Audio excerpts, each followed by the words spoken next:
Hello friends, आज के demonstration में हम यहाँ पे टाइप्स ऑफ बोल्ट के बारे में स्टडी करेंगे। अब सबसे पहली बात ये है कि आपने देखा होगा कि ऑटोमोबाइल जो चीज़ है उसकी एक गाड़ी है तो उसके अंदर कितने सारे पार्ट्स एक दूसरे के साथ कनेक्टेड होते हैं, लेकिन वो डिफरेंट डिफरेंट बोल्ट्स, नट, स्क्रूज उससे कनेक्टेड होते हैं। तो सभी बोल्ट, नट वो किस तरीके से होते हैं उसके बारे में हम समझते हैं। तो सबसे पहला हम यहाँ पे समझते हैं कि ये आप देख सकते हो सिंपल सा यहाँ पे बोल्ट है, ठीक है, जिसको हम बोलते हैं, ये जो पोर्शन होता है इसको हम हेड बोलते हैं, और ये जो पोर्शन होता है जिसको हम क्या बोलते हैं तो क्या उसका स्टेम बोलते हैं। और यहाँ पे उसका थ्रेड पोर्शन है, यानी कि हाफ थ्रेड है, यानी कि यहाँ पे ये जो पोर्शन है जहाँ पे उसका थ्रेडिंग नहीं किया, यानी कि ये जो पोर्शन है वहाँ तक वो क्या चला जाएगा, अंदर चला जाएगा। ये ज़्यादातर कहाँ पे यूज़ होता है तो कि जहाँ पे ब्लॉक माउंटिंग होता है और उस तरीके की जगह होती है जहाँ पे सिर्फ हाफ थ्रेडिंग करना होता है। फिर आप ये देख सकते हो ये बोल्ट, तो यहाँ पे आपको समझ में आ रहा होगा कि इसका जो हेड है उससे बड़ा यहाँ पे क्या है, उसके थ्रेडिंग है। जबकि यहाँ पे क्या था कि उसका जो हेड का जो डायमीटर था, हेक्सागोनल डायमीटर, उससे यहाँ पे जो अंदर का जो पोर्शन है वो क्या है, छोटा है। जबकि यहाँ पे क्या है, उसका जो थ्रेडिंग डायमीटर है वो क्या है, बड़ा है। आप दोनों की कंपैरिजन में देखोगे तो ये कहाँ पे यूज़ होता है तो कि जहाँ पे अपने बाइक का जो इंजन होता है तो बाइक के इंजन के अंदर जहाँ पे अपने ऑयल फिल्टर, यानी कि ऑयल जो है, ऑयल ड्रेन करने के लिए जो यहाँ जहाँ पे हम यूज़ करते हैं तो ऑयल ड्रेन जिसको बोल्ट हम बोलते हैं वो ऐसा है ये। अब ये भी है तो ये भी ऑयल ड्रेन बोल्ट की तरीके से ही है। और ये जो आप देख रहे हो यहाँ पे वाइसर है। अब यहाँ पे क्या है कि इसका जो हेड है आप देख सकते हो यहाँ पे कि ये जो हेड था, लेकिन उसके बाद उसका क्या हो गया था, डायमीटर रिड्यूस हो गया था। यहाँ पे क्या है, इसका हेड है, यहाँ पे ये उसका डायमीटर है, लेकिन यहाँ के थ्रेड एंड तक दिए हुए हैं, और यहाँ पे उसका हेड जो है वो पर्टिकुलर रेगुलर डायमीटर से क्या है, ज़्यादा है, जिसकी वजह से वो वहाँ के अपने सीट पे क्या हो सके, आसानी से बैठ सके। वैसा ही आपको एक दूसरा दिखाता हूँ जिससे आपको समझ में आ जाएगा। ये आप देख सकते हो यहाँ पे। और ये क्या है तो कि हेक्सागोनल है। हेक्सागोनल यानी क्या तो कि षटकोणीय आकार जिसको बोलते हैं। आप देख सकते हो यहाँ पे, जिससे आपको पता चलेगा कि जिसके थ्रेड्स क्या होते हैं तो कि एंड तक लगे हुए होते हैं। ये जैसे कि एग्जॉस्ट मैनिफोल्ड है और ये सब ऐसे पार्ट्स है उसको लगाने के लिए। यहाँ पे उसका छोटा एक बोल्ट है उस तरीके का, आप देख सकते हो यहाँ पे। अब ये है एक तरीके का स्क्रू है जो नोजलेस स्क्रू जिसको कहते हैं हम, क्योंकि इसका जो एंड होता है जहाँ पे नोज नहीं होती, यानी कि इस तरीके से ये उसका एंड जो होता है वो नुकीला नहीं होता। यहाँ पे आप देख सकते हो इसका एंड किस तरीके से है तो कि नुकीला है, जबकि ये जो है इसका एंड क्या है तो कि नुकीला नहीं है, यानी ये एंडलेस। और यहाँ पे आप देख सकते हो ये प्लस का साइन है, यानी कि इसमें प्लस जो थॉमसन होता है, यानी कि प्लस वाला जो डिसमिस होता है वो यूज़ करना पड़ेगा हमें। इसी तरीके से ये जो है वो माइनस का है, आप देख सकते हो यहाँ पे। और इसका भी आप देख सकते हो इसकी थ्रेडिंग पैटर्न किस तरीके से है यहाँ पे, जबकि इसका जो नोज़ है वो आगे की तरफ है, वो आपको पता चल रहा होगा।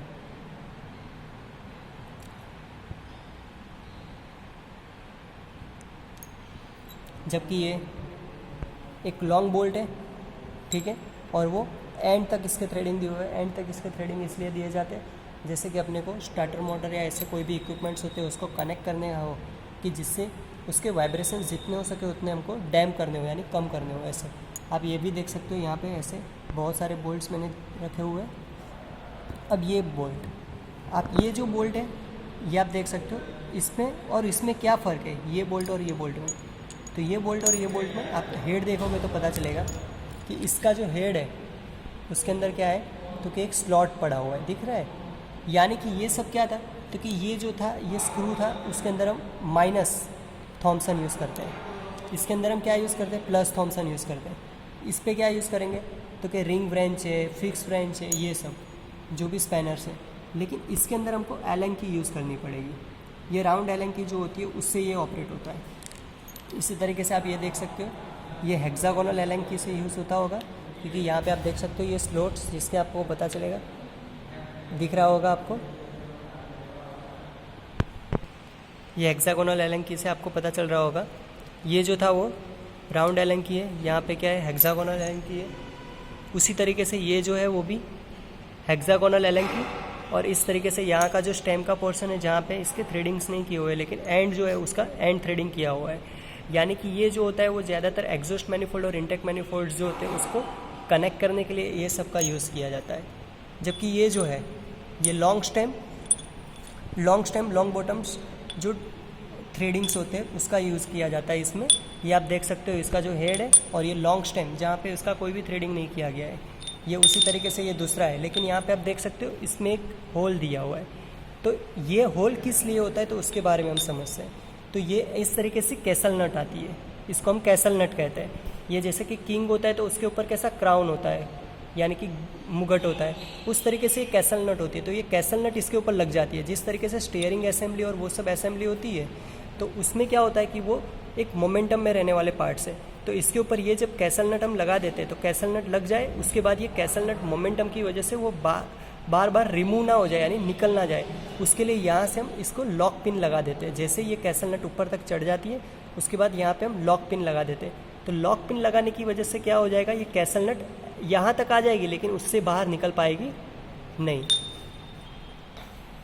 यानी ये एक स्पेशल बोल्ट है जो आप देख सकते हो, यहाँ पे आपको समझ में आ रहा होगा अब कि जिसकी वजह से ये जो भी मोमेंटम में रहने वाले part, reciprocating part, rotating part जो भी होते हैं तो वहाँ पे ये कैसल नट इस तरीके से लगा के ये जो सेगमेंट्स होते हैं जहाँ पे ये लॉक पिन को लॉक करके ऐसे लगा देते हैं, यहाँ पे लॉक पिन को लॉक करके, जिसकी वजह से वो आगे की तरफ सरक के बाहर ना आ जाए।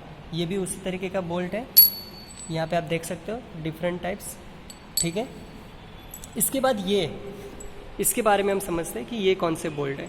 तो ये जो है वो कनेक्टिंग रोड के बोल्ट है। ये कनेक्टिंग रोड का जो बिग एंड होता है उसको कनेक्ट करने के लिए ये स्पेशलाइज्ड डिज़ाइन किए गए बोल्ट्स होते हैं। क्योंकि क्या होता है कि इसका आप हेड देख सकते हो तो आपको पता चलेगा कनेक्टिंग रोड जो बिग एंड होता है उसको कनेक्ट करने के लिए। क्योंकि कनेक्टिंग रोड का जो एक एंड होता है जहाँ पे हम कोई भी अब ब्रेंच या स्पैनर कोई भी फिक्स करना हो तो बहुत प्रॉब्लमेटिक जगह है। वो कैसे, तो वो हम जब डिसअसेंबल करेंगे इंजन को पूरा कनेक्टिंग रोड और वो सब, तब आपको बताएंगे कि किस तरीके से ऐसे बोल्ट निकलते हैं। आप देख सकते हो यहाँ पे कि कनेक्टिंग रोड के जहाँ पे बिग एंड पे ये लगता है तो एक साइड का जो है वो पूरा क्या है स्क्वायर शेप में, लेकिन दूसरा साइड का क्या है तो कि थोड़ा एंगुलर शेप में, जो वहाँ से वो ब्रेंच को फिट कर पाए उसके लिए। और दूसरा जो एंड है वो कनेक्टिंग रोड का जो बिग एंड है उसकी कैप के साथ वो आसानी से बैठ जाए, इसके लिए इस तरीके की डिज़ाइन की जाती है। ये यहाँ पे स्प्लाइंस दिए हुए हैं, स्प्लाइंस इसलिए दिए गए हैं क्योंकि वो स्प्लाइंस के ज़रिए वो आसानी से अंदर की तरफ बैठ जाए कनेक्टिंग रोड में। यानी ये भी एक स्पेशल बोल्ट है, आप देख सकते हो, आपको समझ में आ गया होगा। जबकि ये नीडल, ये सिंपल, आप इसके बारे में तो जानते ही होंगे। ये जो है जिसको हम चाइना स्क्रू के नाम से भी पहचानते हैं कि ये सिंपल से स्क्रू होते हैं। ठीक है, कि जिसके अंदर क्या होता है इसका जो एंड होता है वो ड्रिल मशीन में जिस तरीके से होता है उस तरीके से इसका भी एंड जो होता है वो एंगुलर होता है, जिसकी वजह से ये कहीं पे भी जाएगा तो वो ड्रिल करते करते अंदर चला जाएगा। अब हम नट के बारे में समझते हैं। तो यहाँ पे आपको पहले बताया कैसल नट कि जो एक स्पेशल नट है कि कैसल नट में क्या होता है तो कि जो हम देख सकते हैं यहाँ पे कि कैसल नट के अंदर क्या होता है कि एक सिंपल सी नट ही होती है लेकिन उसके ऊपर इस तरीके से कैसल जैसा, गुंबद जैसा होता है। तो वो क्या करता है, तो जैसे हमने बात की थी यहाँ पे स्टीयरिंग असेंबली या वैसी कोई भी चीज़ है जो मोमेंटम में रहने वाली है तो उसके ऊपर ये इस तरीके से लग के तो वहाँ से ये क्या हो जाएगी, ये होल के अंदर हम एक लॉक पिन लगा के उसको लॉक कर सकते हैं जिसकी वजह से वो बाहर ना आ जाए। यहाँ पे आप स्क्वायर शेप में देख सकते हो नट, हेक्सागोनल नट देख सकते हो, ये छोटी सी नट है यहाँ पे। फिर ये भी एक रेक्टेंगुलर नट है, आप देख सकते हो यहाँ पे।